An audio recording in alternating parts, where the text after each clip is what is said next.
Well, hey, hello, and how are you, everybody? Tom Tibbetts, Matt Bove here at Highmark Stadium, 30-27, the final score. Tyler Bass, who would have guessed it, Matt? Who had that on their bingo card today? Who had a Devon Achane, 2 touchdowns? Matt Collins, anytime touchdown scorer. Yeah. Tyler Bass kicking a 61-yard game-winning field goal. Who had that on their bingo card? I don't know. Somebody who should treat us out to dinner, Matt. What a game. I mean, what a moment. It was stupid, but it was also just a fantastic football game. Very back and forth. I mean, I'm sure if you're a Dolphins fan, obviously you're pulling your hair out. It was a really, really tough loss for them. For the Bills, give them credit. They start slow once again. This has been a common theme for this team really all year. But they once again were able to erase a halftime deficit. The offense wakes up in the second half. And then Tyler Bass is the hero. Good for him. Just from like a human standpoint, good for Tyler Bass. Great. The guy has gone through a ton of adversity. So much. I mean, he misses a huge kick in the playoffs last year against the Chiefs. Essentially, I don't want to say loses them the game, but was a big reason why their season came to an end. Then he gets all the support afterwards, but then this year has been a very, very shaky start to the season. I mean, he hits the upright in one. The Bills brought in another kicker to compete with him this year. They literally let that guy go this week, and then Tyler Bass misses an extra point today, hits the upright on another one, and you're like, oh, goodness gracious, they need to find a new kicker. But he made the biggest kick of the season and arguably the biggest kick of his career, so shout out him. Yeah, Tyler Bass is, you said the human interest story too, and like mentally, I don't know what would have been going through my mind if I'm in Tyler Bass' spot. Like, I don't know how, if I would have had the mental fortitude to even stand out there and trot onto the field in that moment. Like, I think I would have crumbled. And that's the difference between why I'm here and Tyler Bass does that for a living. But an incredible moment. The Bills improved, Matt, to now 7-2.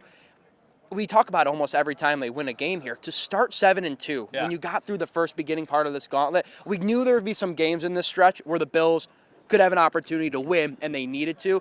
But that's a Miami team that's playing desperate. Yeah. And they were playing to save their season, basically. And the Bills find a way to get it done here. I mean, when you're 7-2, there's some things we can get into. Yeah. We got to be feeling really good if you're the Buffalo Bills right now. They rattled off 4 straight, right? The two of us were standing in New York for that game at MetLife on Monday Night Football, and the Bills at that point in the season were 3-2. We were talking about how they had never lost 3 games in a row under Sean McDermott. They squeak out a win there, and then that kind of gets them on a little bit of a hot streak. They win the next week. They win the next week after that. What was it? They beat the Titans and the Titans, Jets, and the Seahawks. Seahawks, now Dolphins. So, I mean, they've won 4 games in a row. I always like to look at the season in kind of like little 4-game increments. Now, obviously, because it's now a 17-game season instead of a 16-game season, there's one little increment that always has another game. But through the halfway point, they're 7-2. Like, this is exactly what you needed to do. I feel like the focus has kind of shifted a little bit for the Bills because they've got such a strong lead in the division. Now I think more people are thinking about the 1 seed in the AFC than thinking about, okay, is this team going to make the playoffs? It would be a colossal failure if they let this lead in the division slip away. So that's why, to me, it's like, okay, you got to keep stacking these wins. Get another one next week against the Colts. But there's a priority. There's, I think, a little bit of a bigger priority they could look ahead to. I mean, if you take care of business against the Colts next week, once again, long way to go. The Bills very banged up. A lot of things we got to talk about. If you beat the Colts, which you should, now you've got the Chiefs coming to your house. You should win that game. You can win that game, and then you just need They have won that game. They before. have won that game. They have won that way game. too many times in the regular season seems to be a problem. But no, this is as good of a start to the season as I think anyone could have envisioned, given the turnover on the roster, given the questions on the roster. At the beginning of the year, they were not even the betting favorite to win the division. They now have essentially a 4-game lead in the division. Well, actually, no. It would be 4.5 because they own the tiebreaker against the Jets. The Jeffs. Watch out for those Jeffs, man. Really good start to the season. Yeah, and to come back in the second half the way they did, listen, it feels like we're going to have to talk about this again. Do you want to start a little bit faster? Of course you do if you're the Bills. But your second half adjustments have been great, and this team is a second half team that comes out and plays well. And the reason they've done that, Matt, is because they're spark play. So Taron Johnson, the veteran, comes up with a huge forced fumble, turns the ball over. Yeah. Bills get the ball back on offense, they go down and score. But then you get the spark play from Ray Davis, Matt, a rookie. We've talked about Keon, right? And we've talked about Ray before the season, but a spark play in that moment from a rookie like Ray Davis. Sean McDermott said after the game, you don't give a rookie playing time just because you need to get him out there. You guys have to earn it.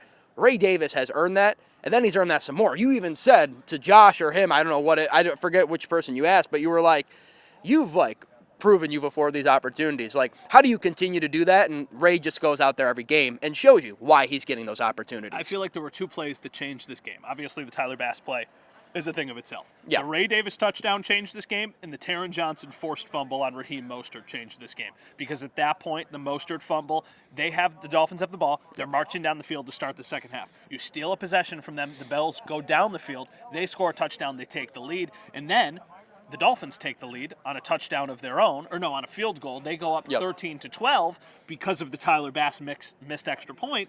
Then Ray Davis touchdown, 2-point conversion. That's when the game flipped. The Bills were then playing ahead, kind of in control. I just think those were 2 big moments. The thing I like about Ray Davis so much, he seeks contact. He can do a little bit of everything, right? Yep. James Cook is a really, really good player. He is their top running back. But Ray Davis is the perfect complement along with Ty Johnson. Yep. I just think about last year. They have James Cook. They have Ty Johnson. Those touches were going to Latavius Murray. Right. Very different points in their careers, obviously. Absolutely. Latavius Murray, very good pro in this league for a long time, but it is incredible how Syracuse guy. But it is incredible how much more juice Ray Davis has. Yeah. He feels like an absolute home run, given the fact that he was a 4th-round pick. It is incredible to see a rookie kind of play the way he is. And that leads me now, Matt, we have to talk about a little bit of a negative. Keon Coleman takes a shot from former Bill, Jordan Poyer, on a clear unnecessary roughness. That play on of itself, what is Jordan Poyer thinking there? I mean, that is boneheaded. You gave them, you gave the Buffalo Bills good field position to work with on a play that's a 50-50 ball. Just play it smart. Not even, right? Like, that's one of those ones where I think Jordan Poyer, he's trying to make a play, and I understand he's a competitor who's made a bunch of big plays for this team, the Bills. But if Keon Coleman brings in that catch, it is an unbelievable catch. Yeah. I think on that one, you hold up your hands and you go, they beat us. Yeah. It was an unbelievable catch. Right. He's not bringing it in. You take the penalty, you extend the drive, you get the Bills basically into field goal position because of that. And now, I mean, it looks like Keon Coleman's wrist is definitely hurt. It's just a matter of how hurt is it. Matt Perino from Syracuse.com saw Keon Coleman in not a cast, but like a brace with his wrist after. You saw him walk off the field. Yep. He went and got x-rays. So, like, this is something to monitor because this is definitely going to play a factor into the rest of the season and also potentially what they do at the trade deadline. I don't know if they would go add another receiver, but if they know they're going to be out without Keon Coleman for a little bit, Amari Cooper just missed this last game with a wrist injury. And Curtis Samuel hasn't been the healthiest all season long either. There's a chance, anyway, that they could do something. So, yeah, that is definitely something to monitor. Yeah. Also, Dwayne Smoot leaves this game. He was hurt. Casey Tuhill got banged up a little bit.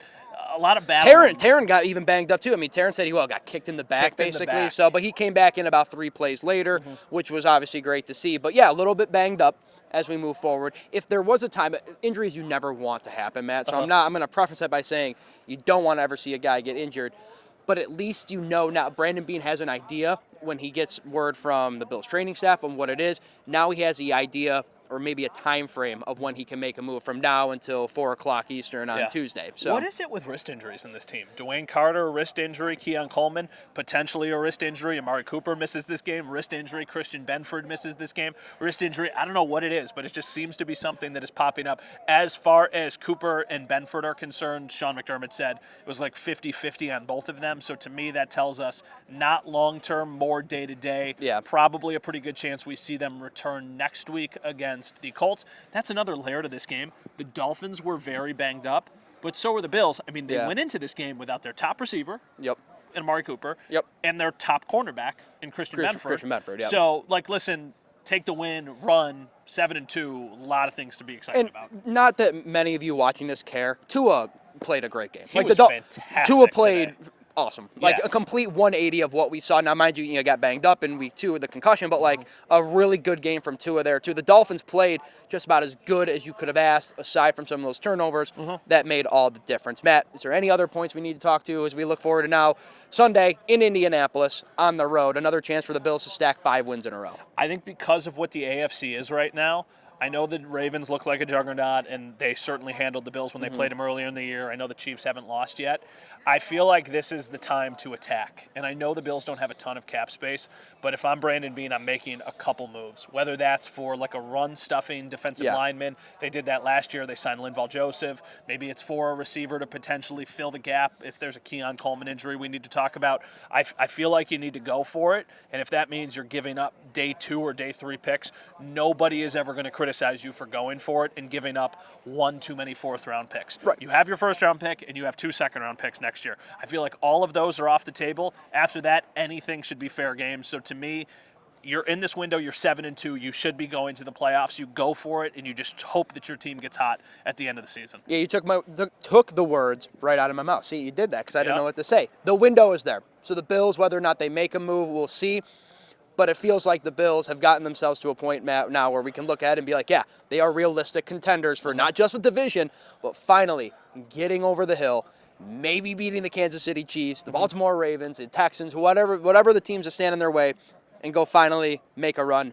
Maybe go win that word. You know, I don't want to say it. Don't say it. You can't say it. No, I'm not, but like, you know. yeah. But you know, Yeah. you just got to say it. So What's really interesting is Tuesday is the NFL trade deadline. That's the biggest thing happening that day on Tuesday. The NFL Massive. trade deadline, and then like maybe the Sabres game. I But think it's my cousin's Vicky's birthday. I think so those it's- are the 2 only things happening on Tuesday. Yeah. At least in our world. So Yeah. we'll talk to you guys soon. All right, for Matt Bove, I'm Dom Tibbetts. We'll see you guys.